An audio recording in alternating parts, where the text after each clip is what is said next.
2, 1. So reviewing transformations in advanced functions. Now, in grade 11, when you were doing functions, you had a ton of transformations. So it's not something that you haven't done, unless I guess you kind of slacked off and you weren't paying attention in grade 11 functions. But in advanced functions, you should kind of at some point try to review those transformations. So I'm going to try to go through a step-by-step process for these transformations. What I do first, what I do second, third, and fourth. Really, there's really just 4 things in these transformations. And, it does depend on the parent function that you're given. However, the transformation is not dependent. It always kind of follows the same procedures and steps. So I like to define these transformations, when you're given a parent function. Now, this parent function that you have, so this right here, I did a review of all kind of the parent functions. I'll put up a link up above there. And, so the simplest one is, of course, so this is f of x. So it can be any, right? It can be just simply f of x is equal to x, which is a line. It can be f of x is x squared, which is a parabola. F of x is x cubed, right? Which is a cubic. And you can continue these. It can be the absolute function, which we've also done. Again, I can put up a link up above there as a review. And you can keep going with these parent functions, all the ones that you've run into. It could be 1 over x, for example, right? And so on. And you can kind of go back to that link on parent functions. I think I did about 9. It also included the exponential one, a sine function. So all of those parent functions can take on various transformations. And it's kind of neat and useful to be able to know how to transform them. Now, there is literally a step-by-step process for this that you can learn about. And if you do enough of them, they don't actually seem that difficult. And with the power of, let's say, a graphing tool like Desmos, where you can graph these and visually see what happens as you vary, the A that you see right here, what happens if you vary the D, what happens if you vary the H, and what happens if you vary the K. Your teachers might use something different. It may not be A, it may not be D or H or K. They might use a different constant. But all it is a constant. So it's just some number which basically scales your function, some number which might scale your input, some number which might kind of shift the input in the x direction, so that's your h, or it might be something that is shifting in the y direction, and that's your k. So all of those really are just those 4 key transformations that happen. So let me give you an example. I'll follow these steps one by one and kind of go through, how we should approach them. So to me, it's always, whenever I'm giving a transformation or looking at it, I always first see, how am I going to scale my parent function by this A? And then it will depend on if that A, if the magnitude of it is between 0 and 1, is the magnitude greater than 1? And then, is that A negative? Because if it's negative, then it creates basically a reflection, right, that we see. And then once I do that, so I take my parent function, that's my step 1, identify the parent function, see how it's scaled by A, okay, adjust it, and then move over to step 2 and then see, all right, what is my, in this case, I use D, it doesn't have to be D, but now how am I scaling my X? And the same thing, is now my D between 0 and 1, the magnitude of it, is it greater than 1? And is it possibly negative, which again would cause some kind of a reflection. So those are the first 2 steps. After you identify those, then you can move over to the third one and see, okay, can I now kind of rearrange my parent function and put it in this form?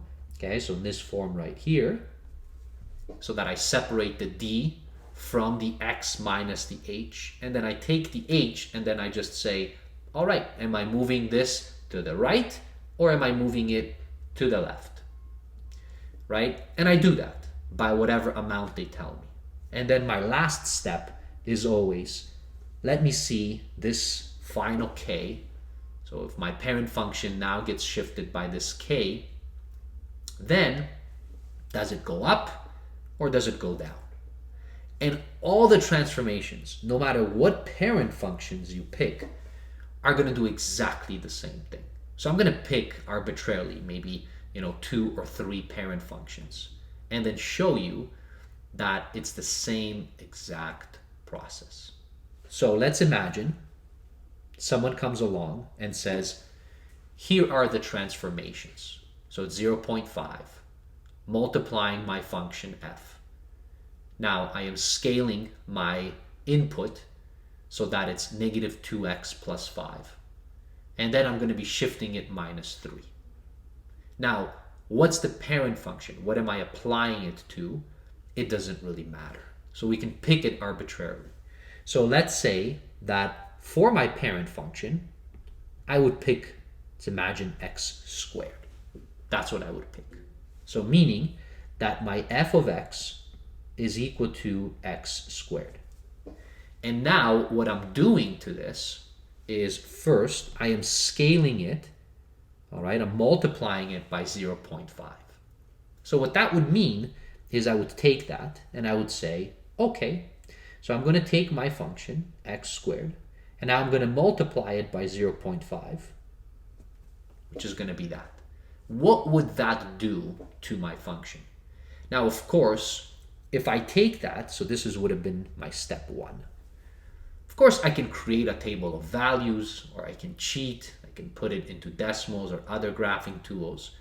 But in reality, after grade 11, and after kind of reviewing these, you should more or less know. You don't have to know exactly, but you should know what will happen. So we know how this x squared looks like, and we know a lot about it when we were reviewing parent functions. So it's no surprise to you that, your x squared kind of looks like this. It's a parabola that we have. Okay, I'm going to put it here at the origin. And then it goes off to infinity. That's the original one.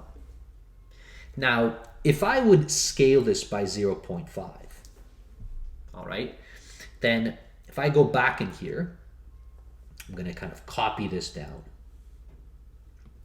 Because really, there would have been 3 things that I would have to worry about. Now, my a, well, it's positive. So it's actually not going to have any reflection. If it was negative right here, we would see a reflection in the x. It would just kind of flip over, right? Because it would take all your values and negate them. So it would have a reflection.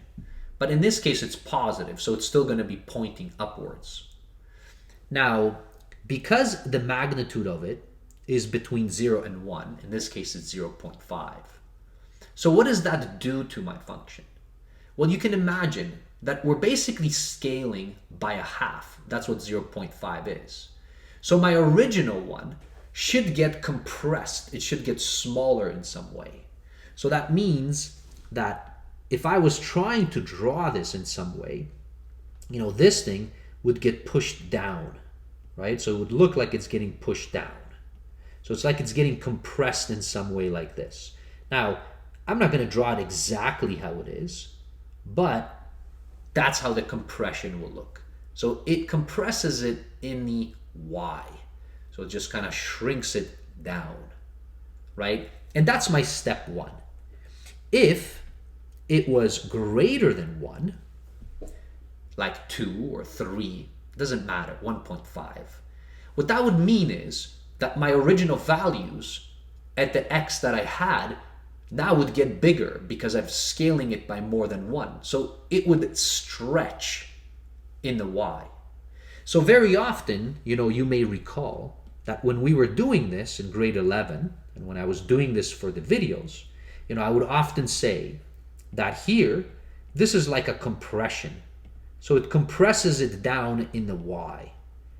This is like a stretch. It stretches it. It pulls it up because it gets bigger in the y. And then this was just simply, does it reflect or not? And this reflects in the x, because you're multiplying the whole parent function by a negative number.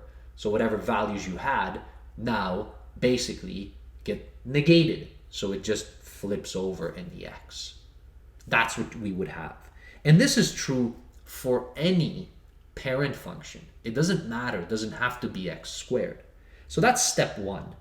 Now, step two, what I need in here is whatever it is that I'm doing. So notice this is my input, negative 2x plus 5. Now, originally, I just had f of x, right? So now what I want to do, I want to be able to put it into kind of this form right here, and then identify what the d is. So I'm going to factor out the negative 2. That means x remains. Now I'm going to have a negative here, and I guess it's going to be 5 over 2, right? Now 5 over 2 is 2.5. That's what negative 2x plus 5 is. Now the reason why we do that, and sometimes that's what students forget, is because we really want to identify what we're going to be scaling our entire x by. And then later, of course, in step 3, we need this to be able to shift, okay, our function. So if I now take step 2, so this is my step 2, I need to identify what my d is. So it's negative 2. So what I'm really doing now is this. So instead of just having multiplied my function by 0.5, I'm going to now also take it and substitute in here. Now I'm going to only take the d first.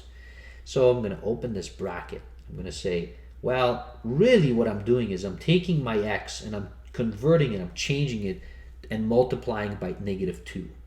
All right, so I'm inserting inside of there. And that really is just a f, okay, d x. That's all that I have done. Now substituted that in. Except my parent function is x squared. Now, I've already dealt with this, so I know that it compresses down. So now my question is, what does this do? Right? What does that negative 2 do? And again, I'm going to copy this down because what we are dealing with, now let me copy this and bring it down right here. Okay, and I'll kind of try to put it side by side. Notice that it's almost exactly the same, except what we are doing is now we're impacting the input x, right? So we're impacting the x itself and we're multiplying it by negative 2. So it's going to have some kind of a result. First of all, it is negative, right? So if it's negative, that means that there's going to be a reflection. So we're going to have to reflect this. But now we're going to be reflecting it in the y. And this will depend on your parent function. If your parent function is even, x squared is actually an even function, right? If you forgot about even and odd functions, as part of this introduction to advanced functions, I'll put up a link up above. So if it's an even function, the reflection in the y for x squared doesn't matter, because if you reflect it, you're going to get the same thing back. Now, if it was a cubic, so if we took x cubed, now it would matter because now it's an odd function. So it would kind of flip it backwards in the y. But because it's even, for us, that negative is meaningless. But it has a reflection in the x. The only thing is the reflection won't do anything for us because notice we're squaring. And because we square, we're still going to get a positive out. That's what happens there. So you get a reflection in your parent. And now, okay, so am I between 0 and 1 or am I greater than 1? Now in this case, I am greater than 1. So what does that actually do when it's actually greater than 1? Now, notice that the A was kind of stretching or compressing the Y. Now, in this case, because we're working on the input X directly, it's going to be stretching or compressing dx in some way. So it's either going to be pushing this in or it's going to be pulling it apart, right, in some particular way. So what will happen in this case? Now, you can try, if you forget, because sometimes I forget, so you can take a point and then see what happens to it. So let's imagine, if I had the point 1 from my original. So from my original, okay, if I had a 1, what would it do? Let's say that, this is your point 1, 1, okay? And then let's say this was your point -1, okay, on the opposite side.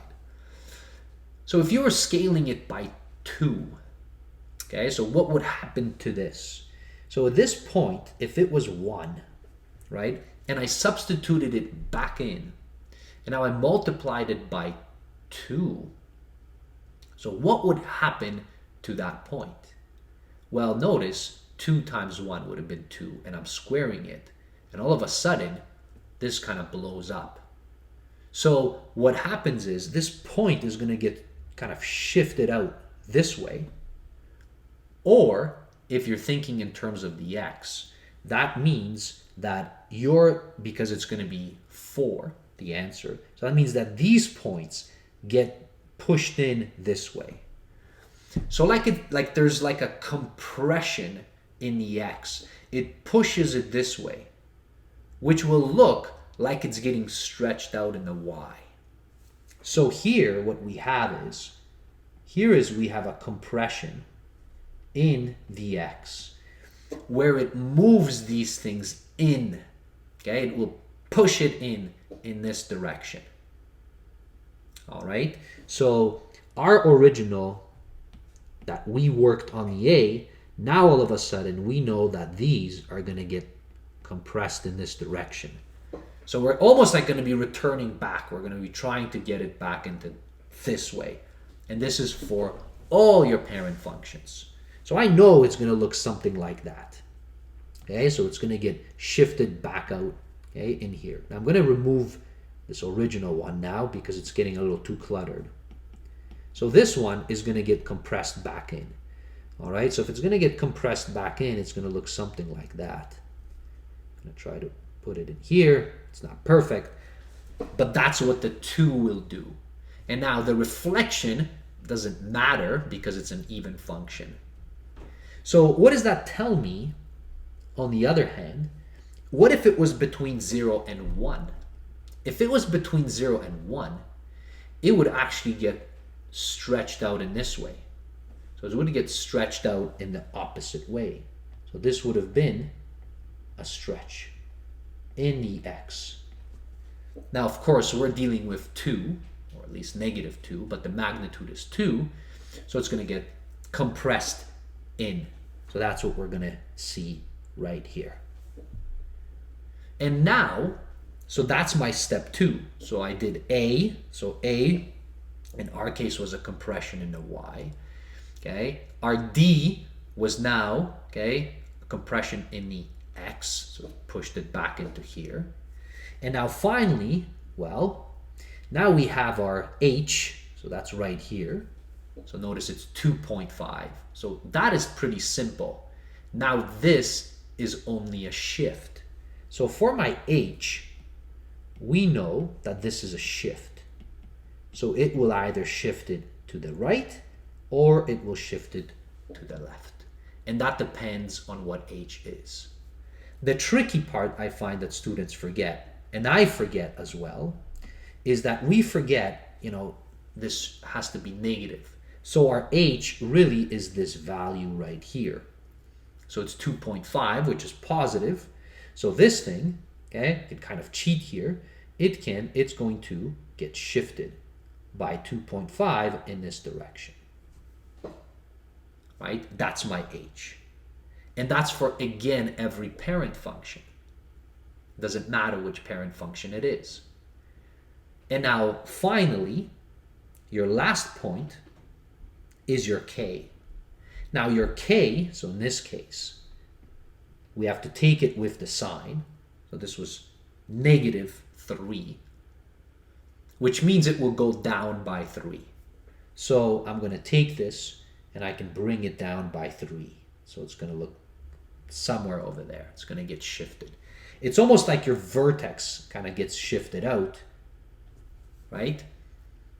In this case, because we have a vertex. But if it was any other parent function, it just gets simply shifted, okay, down. So let's now take these, and I want to show you, okay, with respect to Desmos, okay, and so that we can visually be able to see this.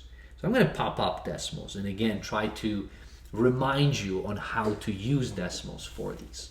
And you can use it for any parent function you like. So what I like to do is I have to say, what is my parent function, right?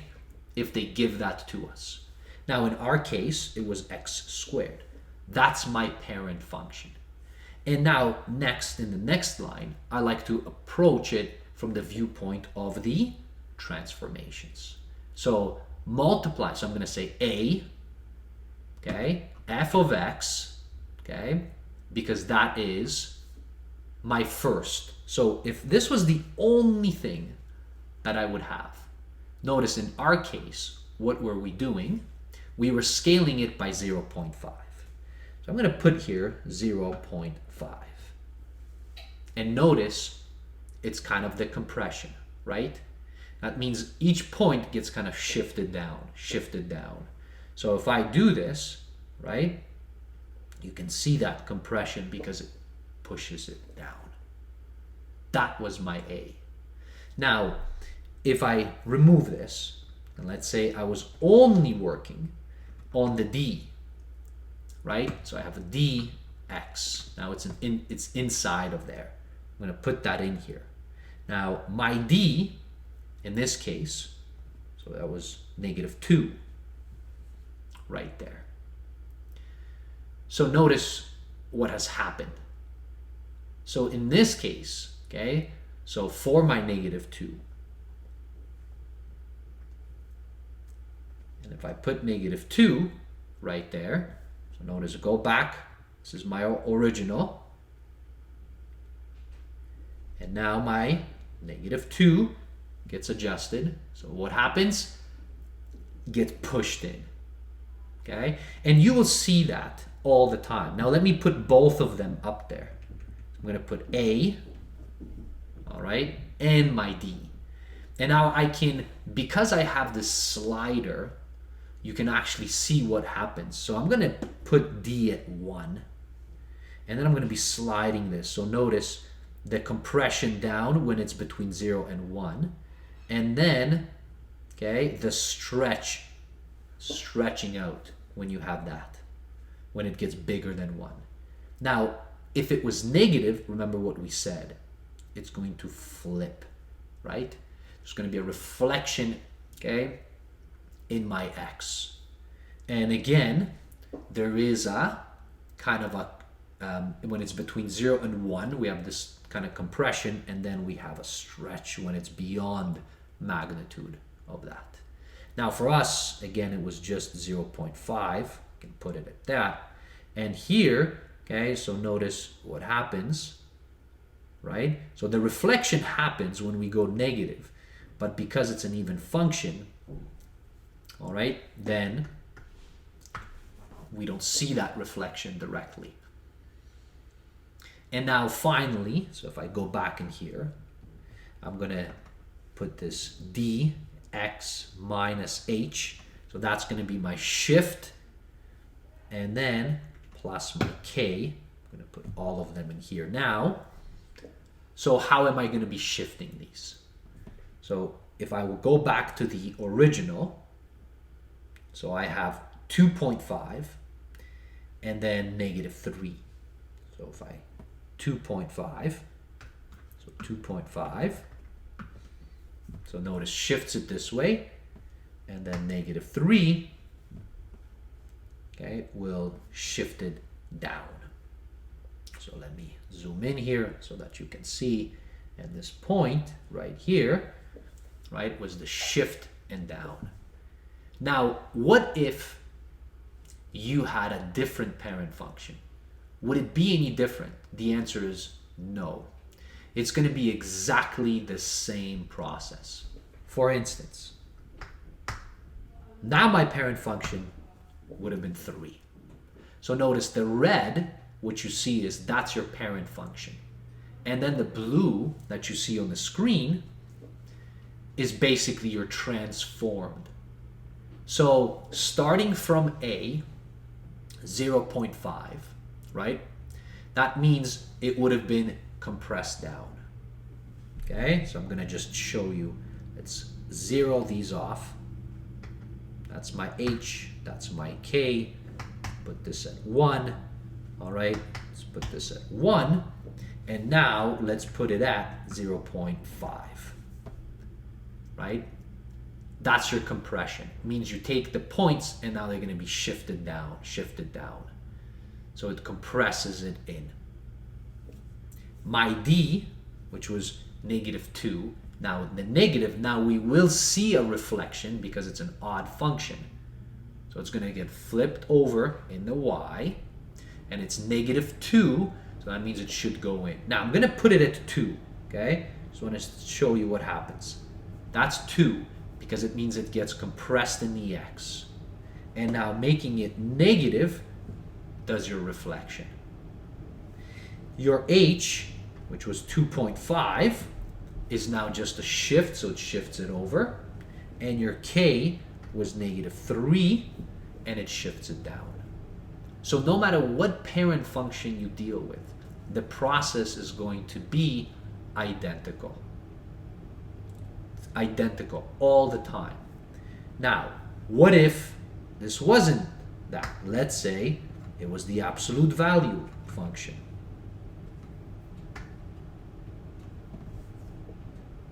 Same thing, right? Notice that it shifts to the right, shifts down, okay, and it does the compressions, stretches in exactly the same way. In Desmos, this is amazing because you can define your parent, and then in the second line, you can put your constants A, I use D, H, and K, and then you can play with them to be able to see. And I hope that in school you do that as well. And maybe teachers can see this video at some point, and hopefully if they do it already, amazing. And if not, I think these visuals are awesome. Because you can do any function you like and see the entire process. This is 1 over x. So it's no different for any of them. You know, so 1 over x means the A, 0.5, compressed it down, right? So it pushed it down in this direction, like this. Okay, the D, -2.